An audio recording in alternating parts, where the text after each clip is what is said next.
It was inevitable that some damage should occur in Port Said during the fighting that followed the rejection of the ceasefire. It was chiefly due to fires caused by exploding ammunition dumped by the Egyptians in the slums of the town.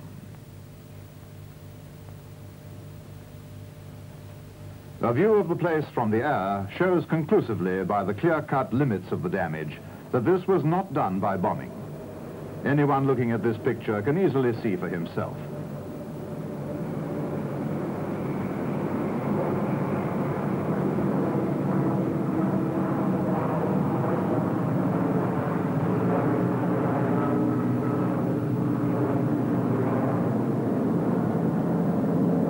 Casualties, too, were very small in number, in spite of Egyptian propaganda stories to the contrary.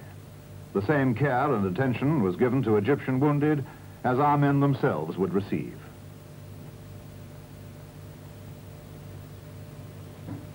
The hospital train for Cairo went out half empty.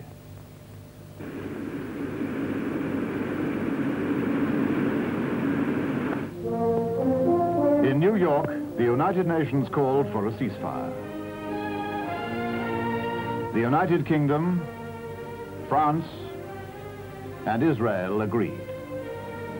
Then, last of all, Egypt agreed too.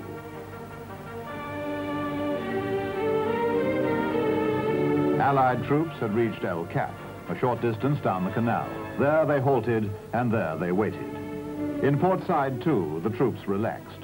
A small Egyptian youngster is seen getting along nicely with a group of paratroops.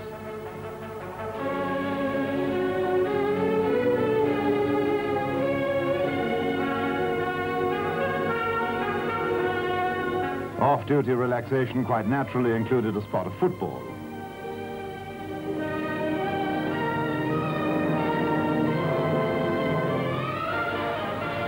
Port Said had suffered very little damage. For example, public utilities such as the waterworks captured by the French were unscathed.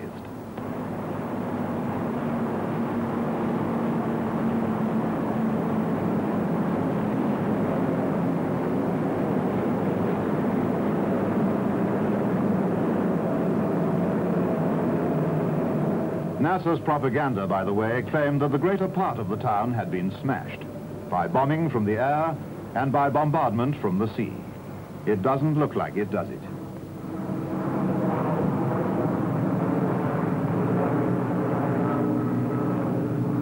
These flyover pictures were taken on the 22nd of November. And if the place had been bombed from the air or bombarded from the sea, you'd expect to see some signs somewhere. No bombs were dropped. Only a few defined military targets were attacked by shells and rocket fire. The Egyptians said that the entire population was destitute, and 50,000 homeless. Absolute nonsense.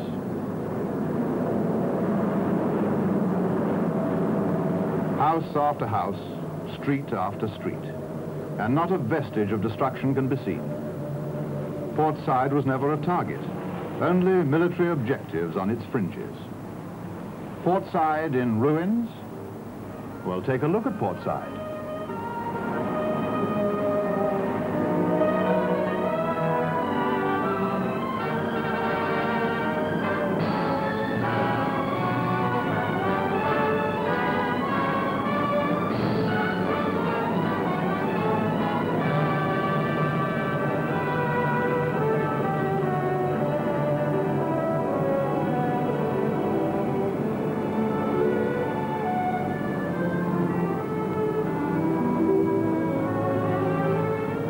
Now let's turn to the sabotage in the canal, carried out on Nasser's orders.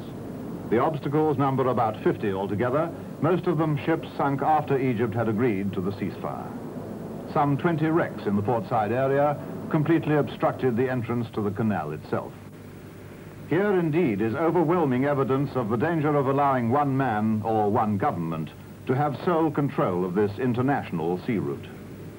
The fact that Nasser could block it at any moment was one of the main arguments of the 18 powers, who reached agreement after the canal seizure.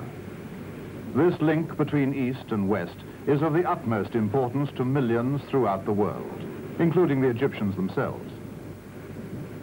Port Said quickly began to return to its ordinary daily routine. At first, there were a few cases of looting, or at any rate grabbing, shall we say. But soon, with the bakeries open again, British troops took over the job of seeing fair play. But they had to do a bit of queuing.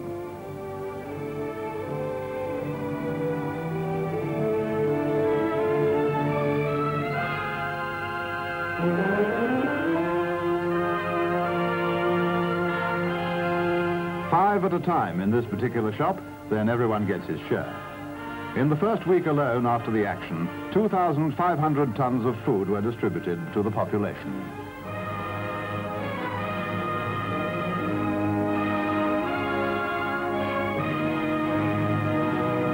Hospitals were in full operation from the first.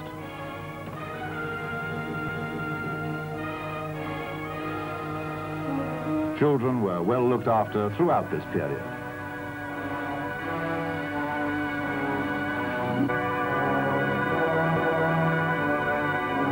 Power stations had suffered only slight damage, and British engineers, with what Egyptian cooperation they could muster, were quickly on the job, checking and repairing. Yes, Port Said soon got back to normal. Though it continued under occupation, of course, it was perfectly possible for the people to resume their everyday life.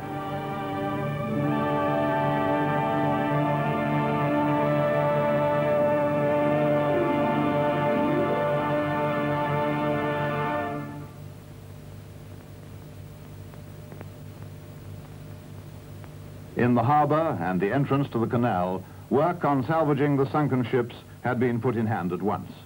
There was obviously a huge job to be done and no time to be lost.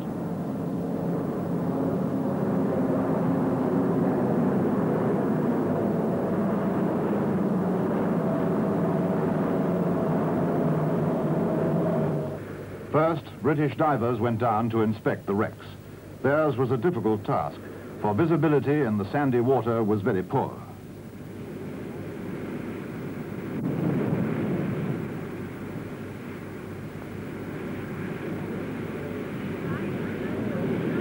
Then wrecks were lifted from the bottom and towed away. In quick time, a channel was cleared for ships of up to 10,000 tons to get through. Britain placed her salvage resources at the United Nations' disposal, but the canal beyond El Cap remained blocked for the time being.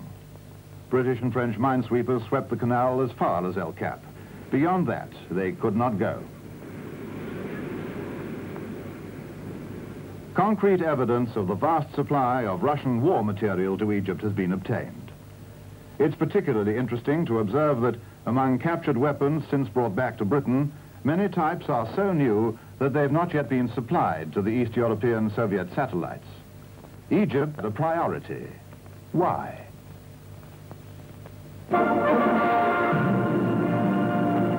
The first United Nations representatives to appear in Egypt, a small body of observers, arrived in a tank landing ship. They were naturally given every possible facility by the British.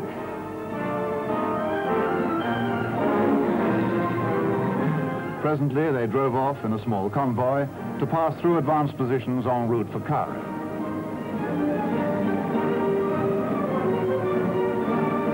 Canada's proposal in the United Nations that a UN emergency force be dispatched had been accepted. The first unit to reach Port Said was a company of Norwegians. What a different story it might have been had a similar emergency force come to this part of the world when Britain gave up her mandate in Palestine in 1948. The Norwegians received a warm welcome from the people of Port Said.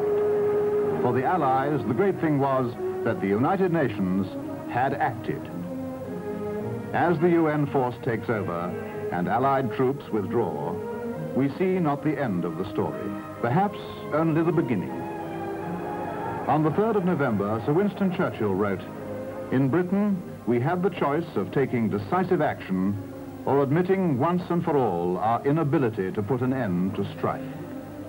That is the summing up of a great man, and use it for the future security and happiness of mankind.